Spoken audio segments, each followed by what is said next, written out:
The broadcast is now starting. All attendees are in listen-only mode.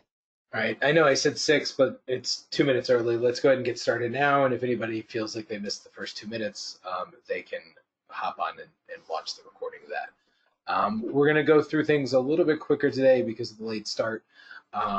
Just making sure everybody can hear me and see my screen. Perfect. Thanks, Fred.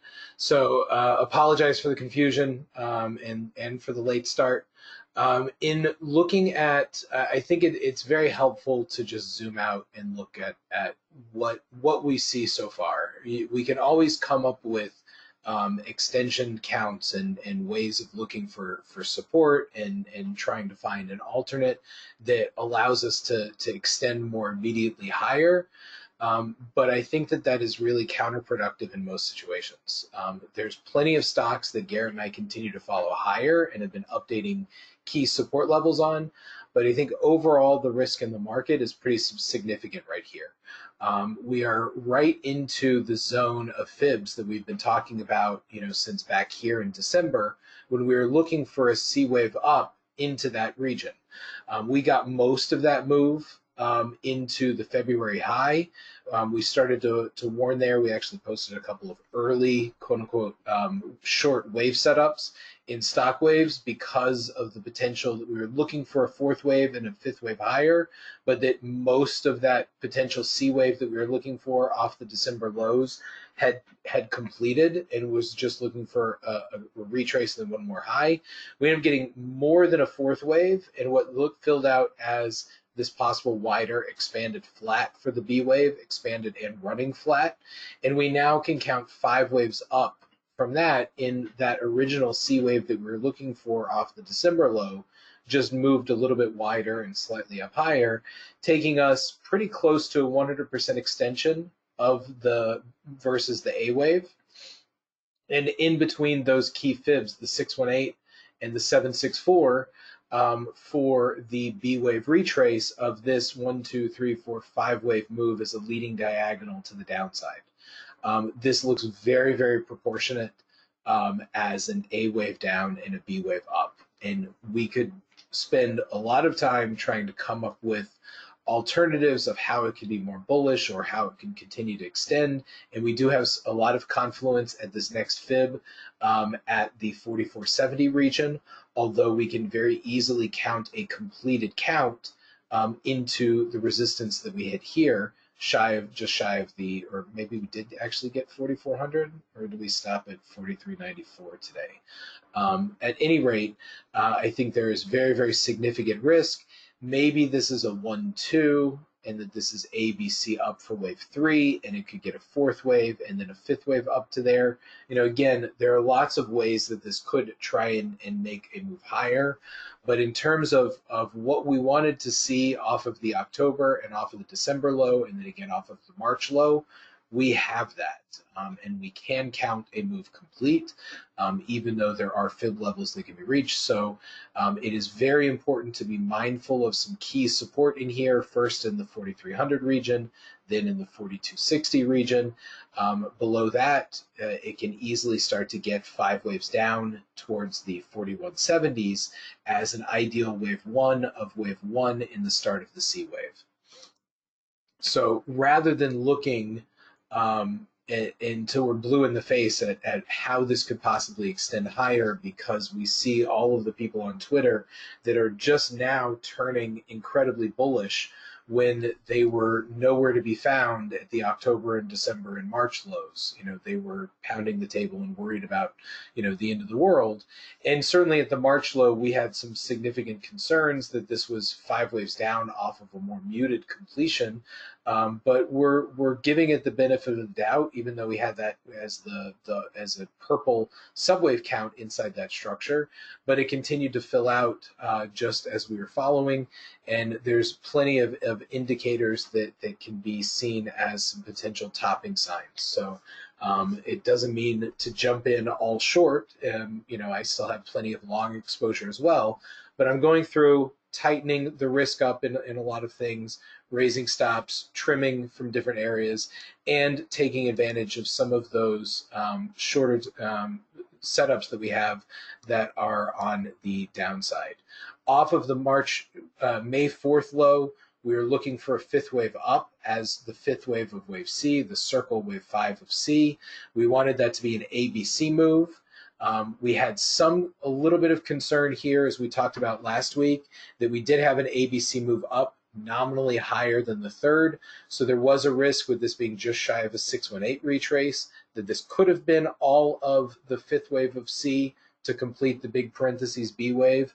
But when we were holding this low on May 24th at a 618 retrace as an A wave and a B wave, we were looking for at least a measured move up, which that measured move, a 100% fib, took us to the 4260 region, 4270.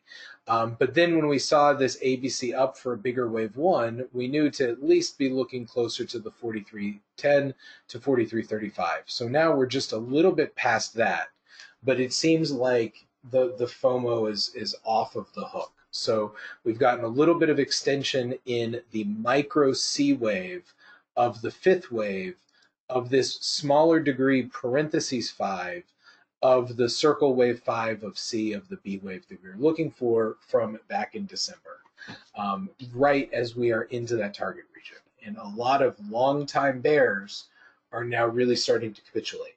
So does that mean that we can't extend a little bit higher? Absolutely not. We haven't broken any key support yet. We didn't really reverse all that much off of the Fed, and we walked it all back and ended up closing green. But we are certainly at a prime risk for the market to start showing more significant signs of a fade starting, and that fade can grow into wave one of a larger parentheses C wave move to the downside. So again, 4,300, 4270 region are the first key micro supports. Then below that, we can probably start to look like a 5 waves down maybe as that wave 1 of 1. So please be careful, as we talked about on the Nasdaq. Let's see, need to go to the primary tab. Nasdaq is already counted very, very extended already, but this looks like we did get the 4 and the 5 of our pink C wave. So we'll go ahead and delete this WXY and put this inside here. So we have the bigger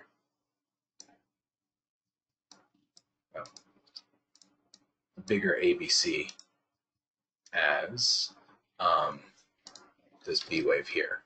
So again, just a little bit past the 764 retrace, with getting 1, 2, 3, 4, 5 waves up as the larger ABC, where counting the March low as an alt B wave instead of counting it as the B of the Y, or as the fourth that the semiconductors counted.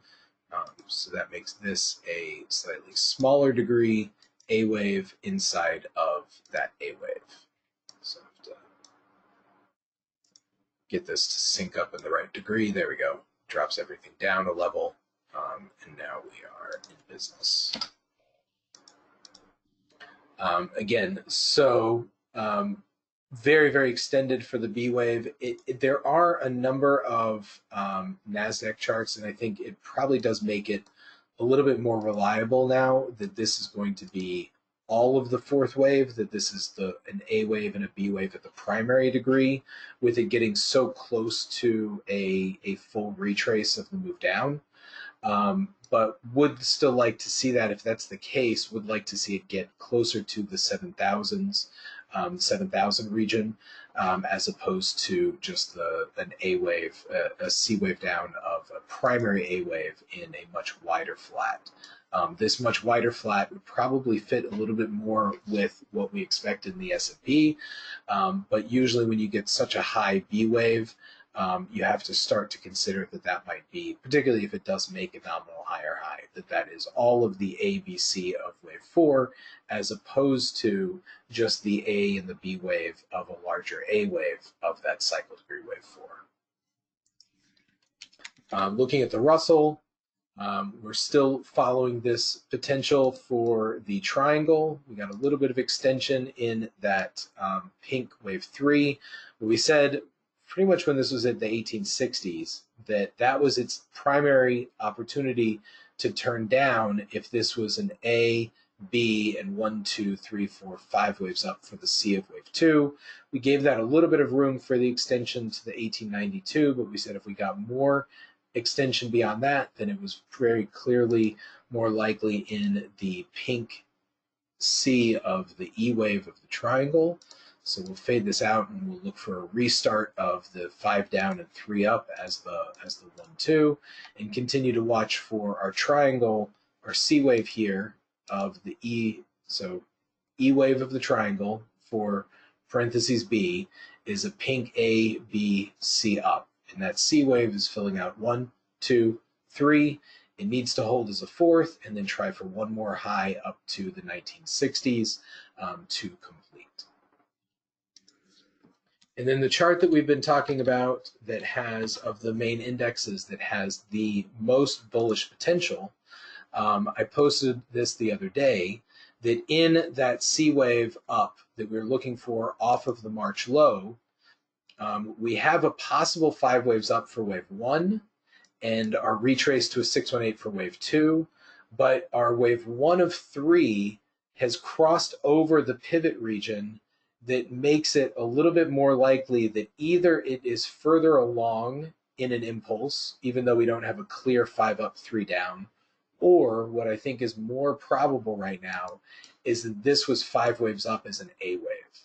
So instead of it getting 1, 2, 3, 4, 5 up for the third as a normal impulse, that instead of this being 5 waves up for wave 1, that this is an A, B, and a C wave, and that this is an A, it's working on a B wave, and we'll get a C wave up, but probably only to the 36,100 if it can hold as the B wave here.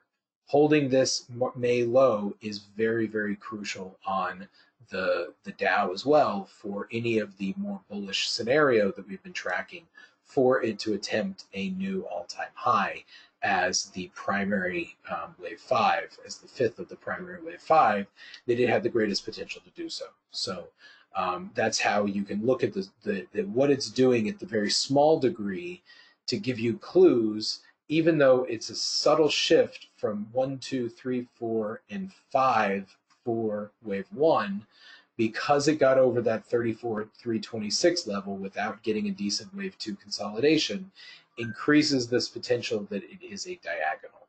So we'll put that blue A, B, and C wave here also. Question from Dennis, why does the RTY chart show a possible higher high coming, whereas the NQ chart shows that that's likely occurred? I mean, they're different animals. I'm not showing, I mean, this is still a significantly lower high as a B wave bounce in the 50% to 618 corrective region from the move down into June. Whereas the Nasdaq is, we're looking at different time frames. The Nasdaq chart that we're looking at, is already up here, relatively speaking, closer to it just past the 764 retrace of its A wave to the downside, much closer to the prior highs that it made. Whereas the Russell is very, very divergent from that and still making even lower highs from February in the triangle that we've been tracking. This alt pattern, really isn't, it was fitting more in line with the potential that we were seeing off of that March low for the Dow, and giving it the opportunity, but the subwaves we've been tracking since then have been more in line with either the wave 2 or now shifting a little bit past that wave 2 bounce that we're looking for in favor of a little bit higher towards the E wave of our triangle. So hopefully that answers your question on the Russell. Now let's shift gears and talk about metals.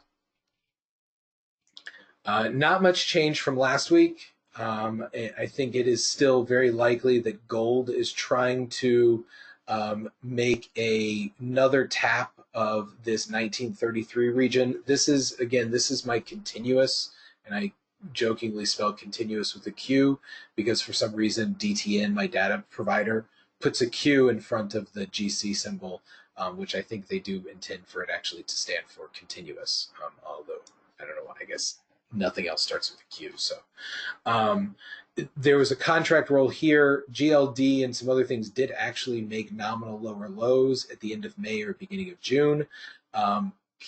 Silver looks like it's already starting this wave one, but it does look like gold is going to try and nominally break on the September. I think it's September contract now.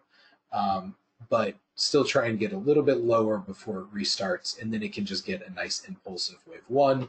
But again, we're counting this as a larger diagonal. So inside this wave three, at the intermediate degree, we're looking for an A, B, and a C wave.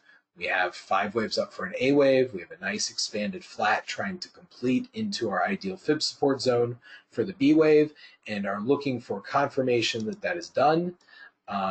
Or one more low, and then a reversal to start wave one of the C of 3. Silver, very similar.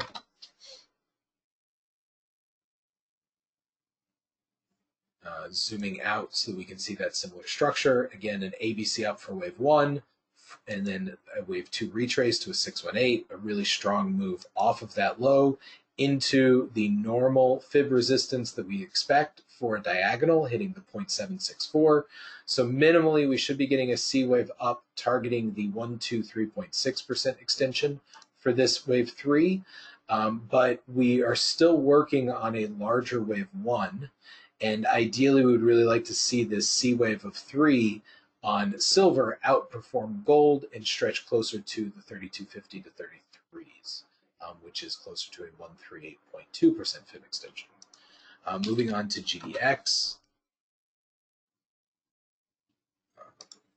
There we go. GDX off of the 2022 low, we have a nice 5-wave move to the upside that we're counting as the minor degree wave 1 in this parentheses C wave. And then we have another 1-2 inside the third. We would really like to see it hold the lows from last week at just under the 30.3, 30.6 level. You can zoom in. Let's see what that low was last week. 30.11 was the low last week. So we'd really like to see that hold as a 1-2 start to wave one of the third, but we are very, very close to starting the heart of this move that we've been tracking off of those 2022 lows. So this is the part of the webinar where I insert a quick shameless plug for the Metals, Miners, and Agriculture service, where we look at dozens of individual mining stocks and other metals besides just gold and silver, as well as other soft commodities and things such as the copper chart and agricultural names. We can briefly look at copper, although that is one of the things that we do cover in the Metals, Miners, and Agriculture service and not usually in these webinars. Looking for it to be starting the third wave of a larger diagonal off of this May low. It can count as 5 waves up, so that is possible that this is 5 waves up as an A wave and it gets another attempt at a small B and then heads up higher. But good looking structure off of that low, and we are bullish longer term on copper. Let's move on to,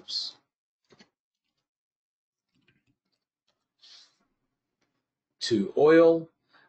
Oil continues to fill out the larger ABC that we were looking for from really pretty much all the way back here. I posted a chart on the site the other day from looking back a year ago. I think it was June 23rd. Looking at this as the start of wave 1, wanting to see it bounce as wave 2, and then filling out as the yellow C wave of, at that time it was a parentheses A wave, and then getting a B wave, and then 5 down as a C wave. We interrupted the 5 down, getting a little bit higher of a bounce than we wanted to see for anything in the middle of a C wave to the downside, in what looks more now as an A, B, C of a Y wave structure. So would like to continue to see this C wave of the Y wave fill out off of the April high as an ending diagonal that can be targeting the 57 to 54 region, maybe stretching down, spiking lower to 52s. But I'm not as married to this continuing to fill out all of this pattern to the downside. I just certainly don't have any immediate bullish setup yet. The energy stocks, XLE and XLP, that we look at in stock waves do still look like this was a B wave back here, and this was 1, 2, 3, 4, and they're an A, B inside the fifth wave of a C wave, and they only need one more low, relatively speaking, maybe into about this 60 region on oil, and that would more adequately complete the entire move down that we were looking for since May and June of a year ago. So that's important to consider, even though we don't have a clearly completing structure for the same thing in oil, that getting all of this move to the downside in the 50s may not have time to complete if the energy stocks maybe are the tail that wags the dog for those. So keep an eye on that. We're going to be following it very closely in stock waves. I still don't have a very good read on natural gas. I'm perfectly happy counting either of these lows as a significant bottom, but off of either of those lows, at best, we're working on a leading diagonal, which is continuing to push out further to the right than I would like if it's, whether it's a fourth wave and going to try for another low, or whether it's filling out as just a leading diagonal off of that low. So if it can get more of this C wave up of the third, then hold as a fourth and get a fifth wave up here, then it will still need to hold an ABC retrace pretty much back to this 240 region, and then can be longer term bullish from there. So I'm not, I have some dabbles looking at this 220s region of support. There's a couple of natural gas names that we follow in stock waves that Garrett and I really like here that might be trying to just get that one more nominal low with some of the other energy names. But the natural gas chart is really not as clear to me at the moment. All right, let's move on to bonds, and then we'll take a quick look at the dollar. Again, I prefer to look at the ZB, that's the @US hashtag, is for the 30-year US Treasury, which is the ZB futures, because that is really what TLT is primarily based on. We are looking at a 5-wave move up, or an A, B, C for an A wave. Either way you count it, we have a possible B wave retrace. It got close to a 618, but was a little bit small time-wise relative to this whole move. So possible that this was just the A wave of a wider flat. But even if that's the case, we should try and hold this 126 region and get more of an ABC bounce for this purple B wave into the 131 region before filling out a wider flat. So we have a clear corrective move down into fib support between a 50% and a 618 retrace.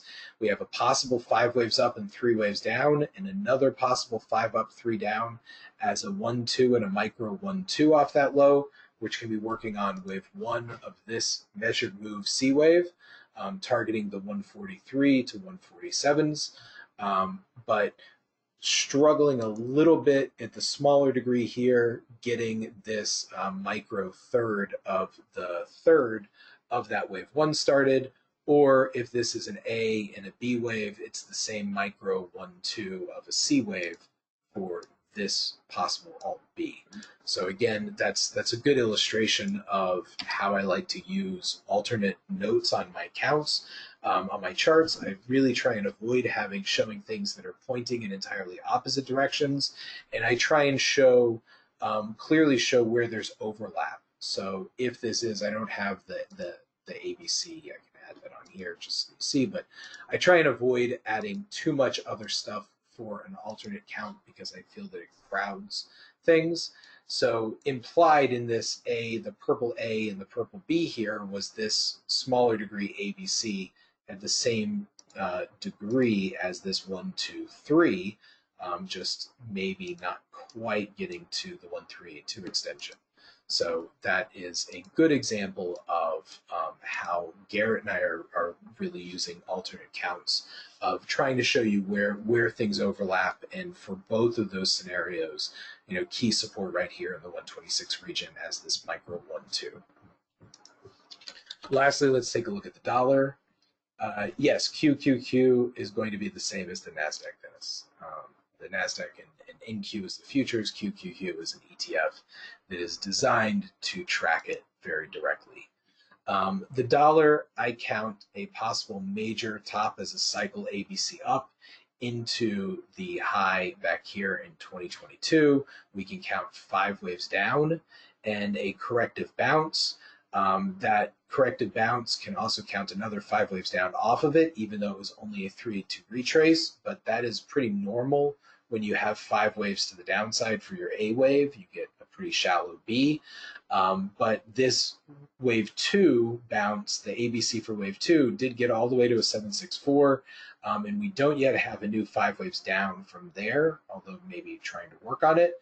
So there is the potential that this holds here in the 10220s as a 4th wave in the wider flat. So this is a parentheses A, parentheses B in purple, and 1, 2, 3, 4, and can get a 5th wave up as a wider flat towards this 105, 106 region to just move this as a wider flat for the purple, for the circle B wave.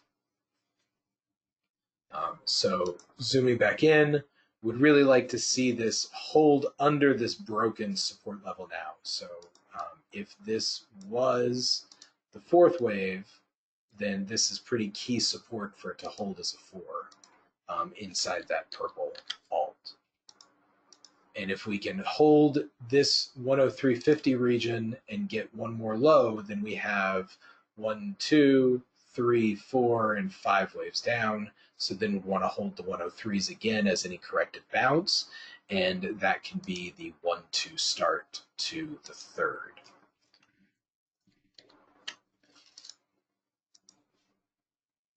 Which is the most ideal. It would count as a leading diagonal here, but that's not an issue.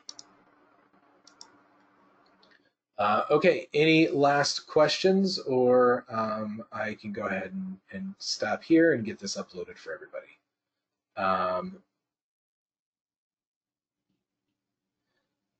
Justin, you ask a very good question. There's some sectors that we've looked at.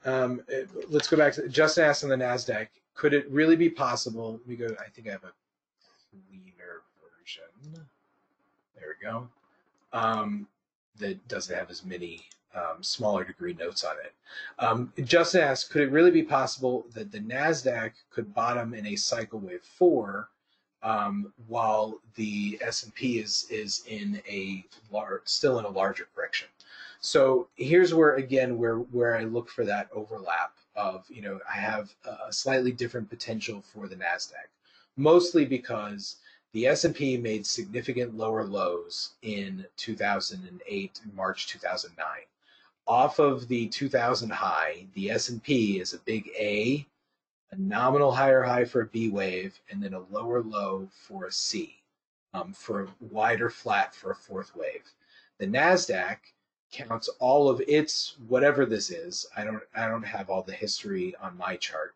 But whether this is a big A wave and a B wave or a bigger 1-2, I'm not even worrying about that for the Nasdaq. Off of the 2002 low, the Nasdaq has 5 waves up and held a higher low. So that counts as a cycle 1-2 that the S&P doesn't have.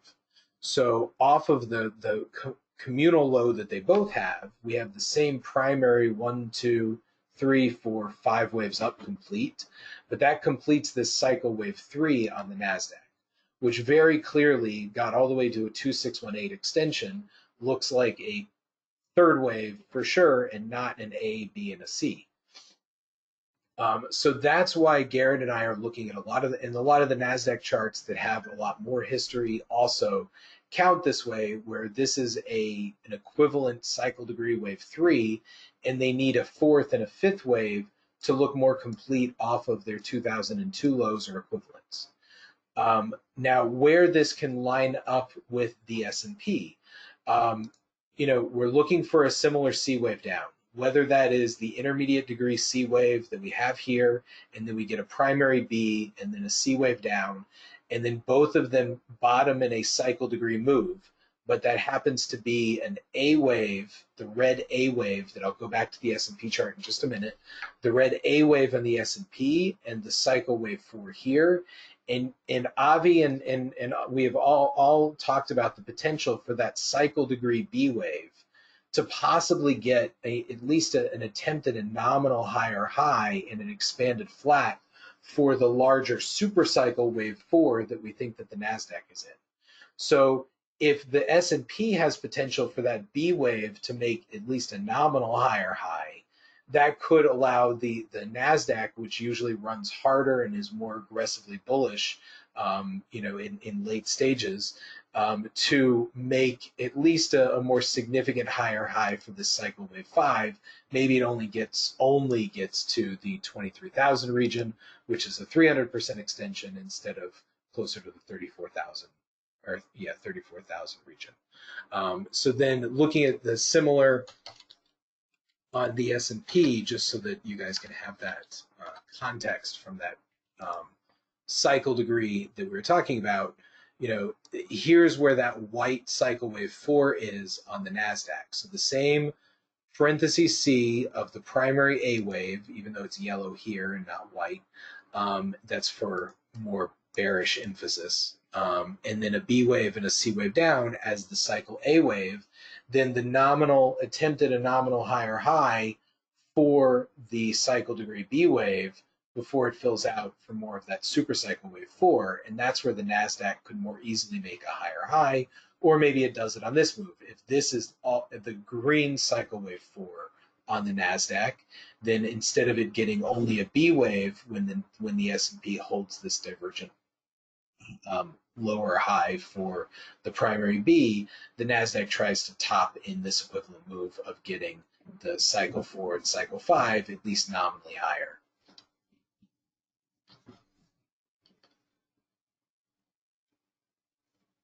All right. Josh, that's really disingenuous and not at all the way that I was discussing things. And I think you know that and have been called out for it before. That's exactly what Elliott wave is. It is analysis of probabilities, and a lot of times that is reducing what throwing out the things that are much less probable, and then working within the different degrees that we know. Here we have in a large degree structure, we clearly have 1, 2, 3, 4, 5 waves up that looks complete, and are due based on all of the other analysis that we've shown you guys at larger time frames in the 100 years chart that Garrett showed, where this completes 5 waves up off of the 1920s or 1930s lows as the super cycle wave 3. And so yes, maybe there's potential for some nominal extension, but the risk of larger consolidation is there.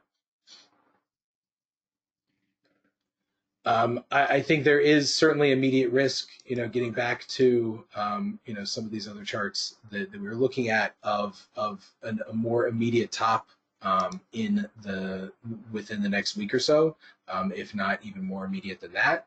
But before anybody starts aggressively shorting, right now it should just be making sure that you have planned exits and have stops in place and have raised those stops to lock in profits on all of the things that you've been long this whole journey off of the October and December and March lows, and looking for smaller degree structure to give us confirmation that the support is breaking.